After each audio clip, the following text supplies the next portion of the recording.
Éternel notre Seigneur, que ton nom est magnifique sur toute la terre.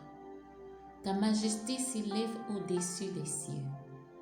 Par la bouche des enfants et de ceux qui sont à la mamelle, tu as fondé ta gloire. Bonjour mon ami, bienvenue sur Me Voici cet esprit. Que la grâce et la paix de Dieu te soient données en cette nouvelle saison. C'est une nouvelle année que Dieu nous donne de vivre. Et je vous souhaite du fond du cœur de vivre une année de paix, de bonheur et d'amour. Mais par-dessus tout, une année que vous allez expérimenter la gloire de Dieu. Et le règne de Dieu va être visible dans votre vie. Aujourd'hui, le titre de mon encouragement est « Comment prier pour voir la gloire de Dieu et toucher le cœur de Dieu ?» Oh oui. Mon ami, la prière n'est pas une activité du hasard. Elle révèle avant tout d'une attitude intérieure. Tout commence par le silence que nous laissons nous parler. Au cœur de l'homme, il y a un silence inné, car Dieu demeure au plus intime de chaque personne. Dieu est le silence et ce silence divin habite l'homme. Dans le silence, nous prenons conscience que nous dépendons totalement de Dieu. Alors, la prière est donc l'élévation de l'âme. Il s'agit d'une disposition intérieure qui consiste à se détacher de ce qui nous entoure pour entrer en relation avec cet être invisible. Dans le Nouveau Testament, on voit que Jésus, pour prier, se retirait dans un lieu désert pour n'être qu'à Dieu et avec Dieu seul. Pour que cette attitude intérieure soit possible, il faut une certaine disposition extérieure. On ne peut pas prier dans le bruit. Le temps de la prière est un moment de rencontre important avec Dieu. Et les lieux et l'environnement peuvent la favoriser. Cela ne veut pas dire qu'il faut absolument aller dans un temple ou à l'église pour prier, mais on peut créer un climat approprié à cela. En plus, la quantité du temps accordé à la prière ne prime pas trop, mais c'est la qualité du temps qui importe pour Dieu et la fidélité qu'on accorde à ce moment. Il faut régulièrement au pied du Seigneur, de façon permanente, de façon constante, en tant qu'enfant de Dieu. La prière est un grand privilège de pouvoir parler avec Dieu. Et je souhaite que cette année, nous allons vivre ce grand privilège quotidiennement dans notre vie de prière. Voici le modèle du tabernacle en 7 étapes pour toucher le cœur de Dieu et expérimenter sa gloire. Oh oui, ce modèle de prière va nous donner accès au cœur de Dieu et vivre la gloire de Dieu en 7 étapes. Voici la première étape. La première étape est la porte. La porte qui est action de grâce. La Bible nous enseigne que lorsque nous approchons du Seigneur, c'est-à-dire devant le trône de Dieu pour prier, la première chose à faire est de lui rendre action de grâce. Le psaume 100 nous parle clairement au verset 4. Il dit « Entrez dans ses portes avec des louanges, dans ses parvis avec des cantiques. Célébrez-le, bénissez son nom. » Mon ami, il faut louer, chanter, célébrer le nom de Dieu à la porte.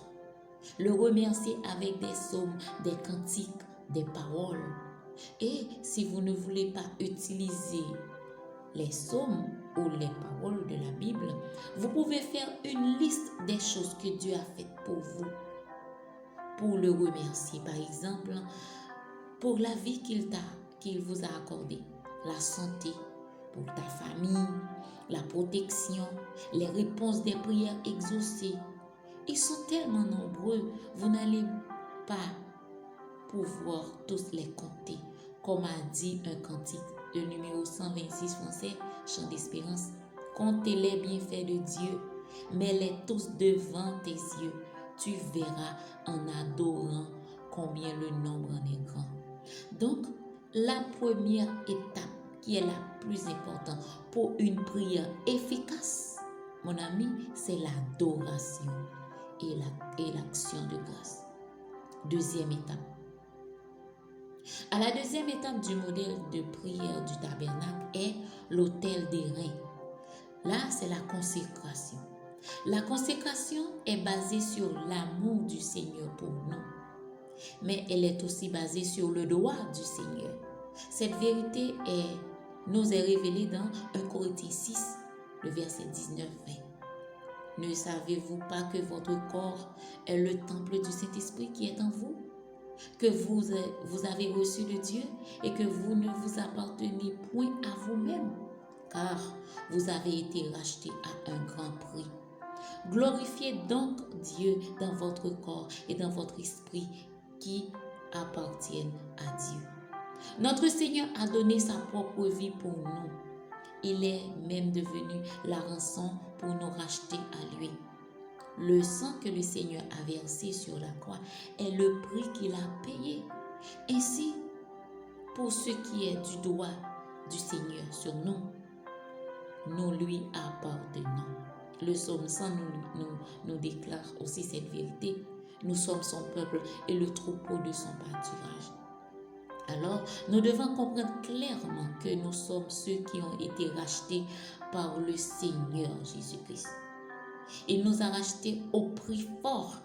Il nous a rachetés non avec de l'argent et de l'or, mais avec sa propre sang. Nous voyons en cela l'amour du Seigneur, ainsi que son droit. La base de la consécration, arrivée à la deuxième étape dans la prière efficace, est son droit, ainsi que son amour. Ça, c'est la consécration.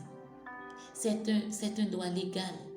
Dans cette étape, vous priez en rappelant à Dieu que vous lui appartenez.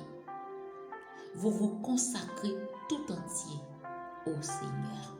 Ça, c'est la deuxième étape. Troisième étape, c'est la cuve des reins, qui est égale à identité. Dans cette étape, il faut déclarer votre identité en Christ. Qui suis-je?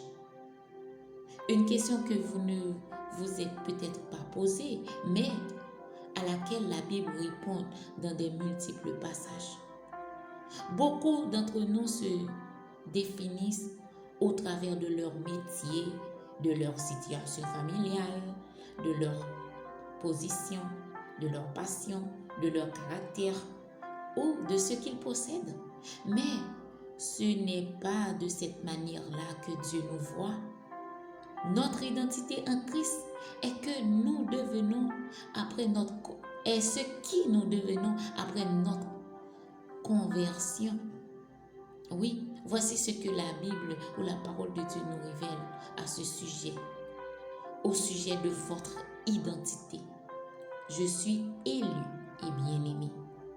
Ainsi donc, comme des élus de Dieu, saints et bien-aimés, revêtez-vous d'entrailles de miséricorde, de bonté, d'humilité, de douceur, de patience. Colossiens 3, 12. Je suis l'ouvrage de Dieu, né pour le service. Voici ce que la parole de Dieu nous dit dans Éphésiens 2, 10. Car nous sommes son ouvrage, étant créés en Jésus-Christ pour de bonnes œuvres que Dieu a préparées d'avance afin que nous les pratiquions.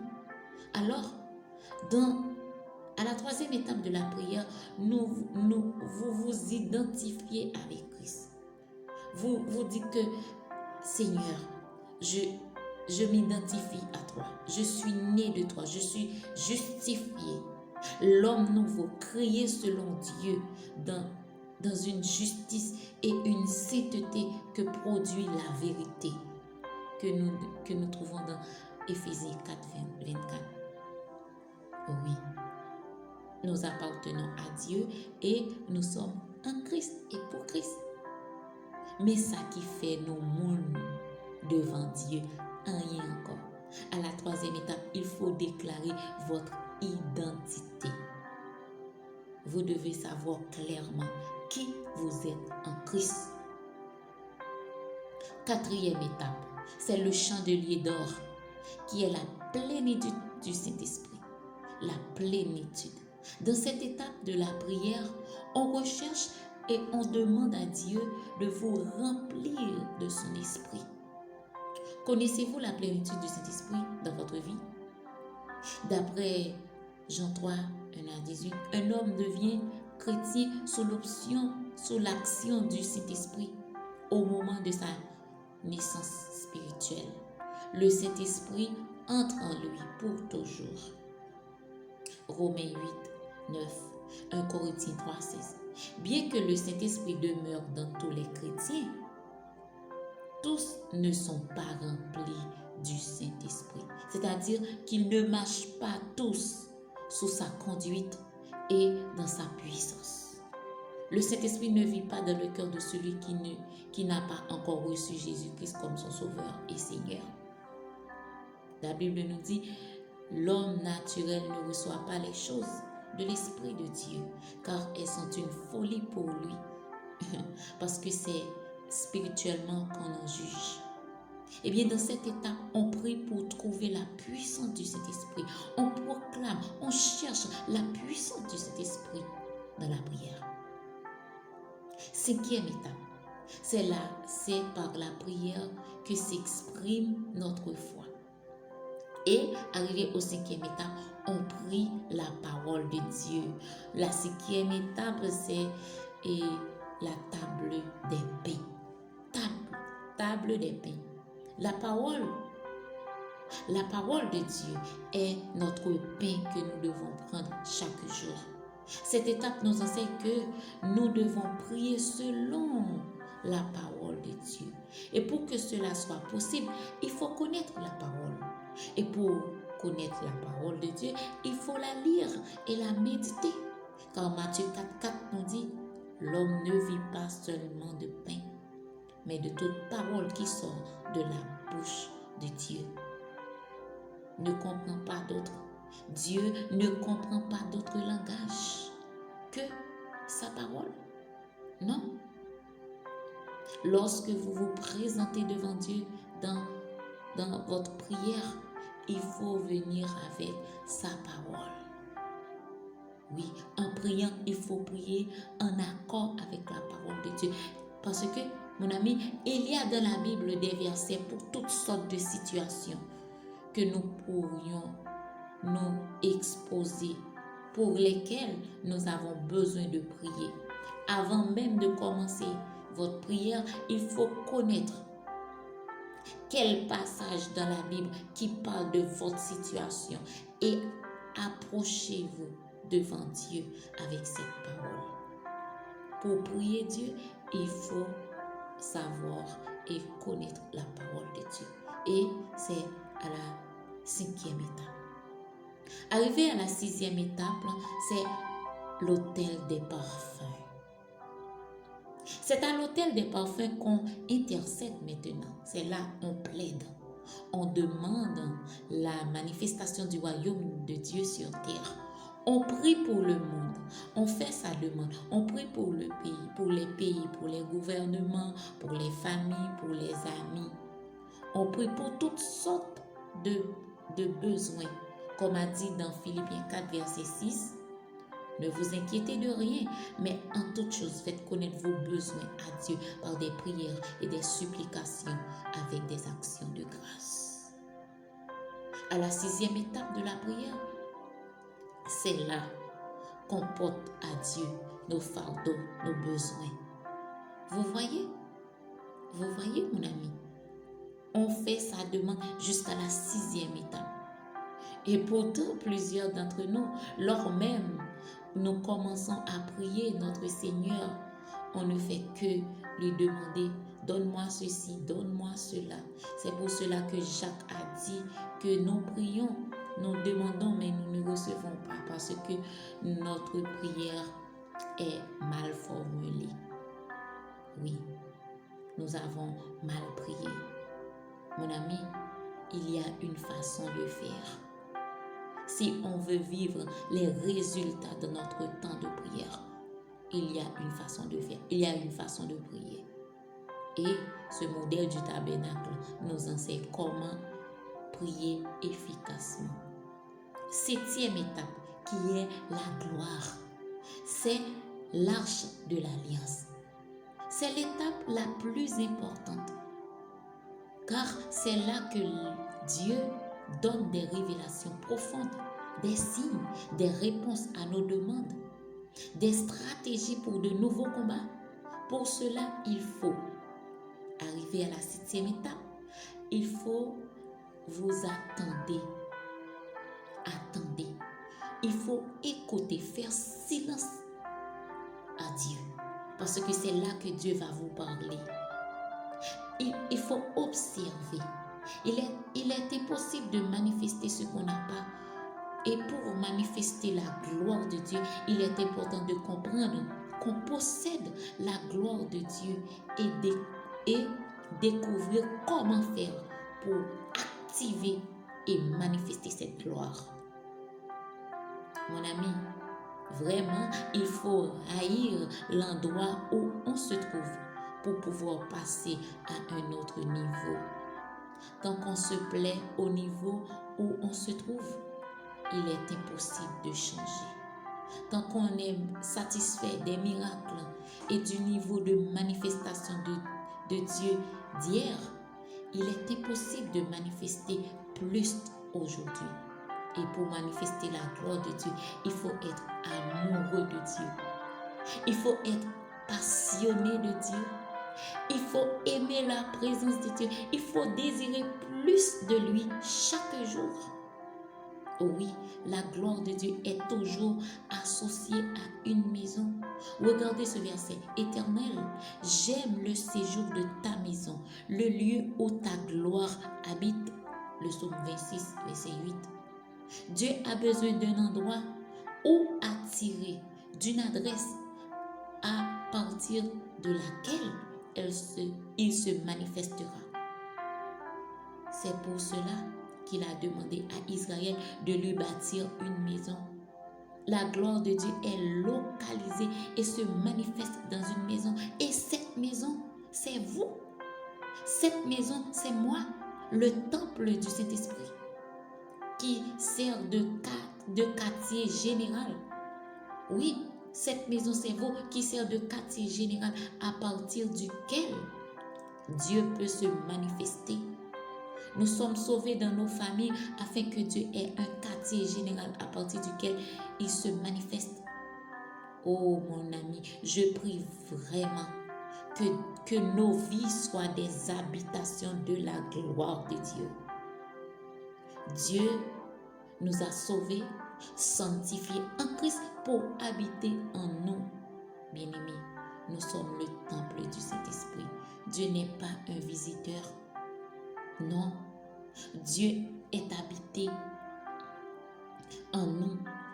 Habiter et visiter est différent. Lorsqu'on décide d'habiter d'un endroit, on y amène toutes sortes d'affaires et on aménage. Dieu veut non seulement habiter, aménager en nous, mais aussi marcher au milieu de nous. C'est-à-dire fonctionner, opérer, agir, exécuter sa volonté, manifester sa gloire au travers de nous. Et c'est dans cette étape qui est la 7e étape de la gloire de Dieu que cela va se faire. Mon ami, prions avec ce modèle de prière du tabernacle pour toucher le cœur de Dieu et vivons sa gloire au quotidien. Que le Seigneur vous bénisse abondamment et je vous dis à très bientôt sur Me Voici Saint-Esprit.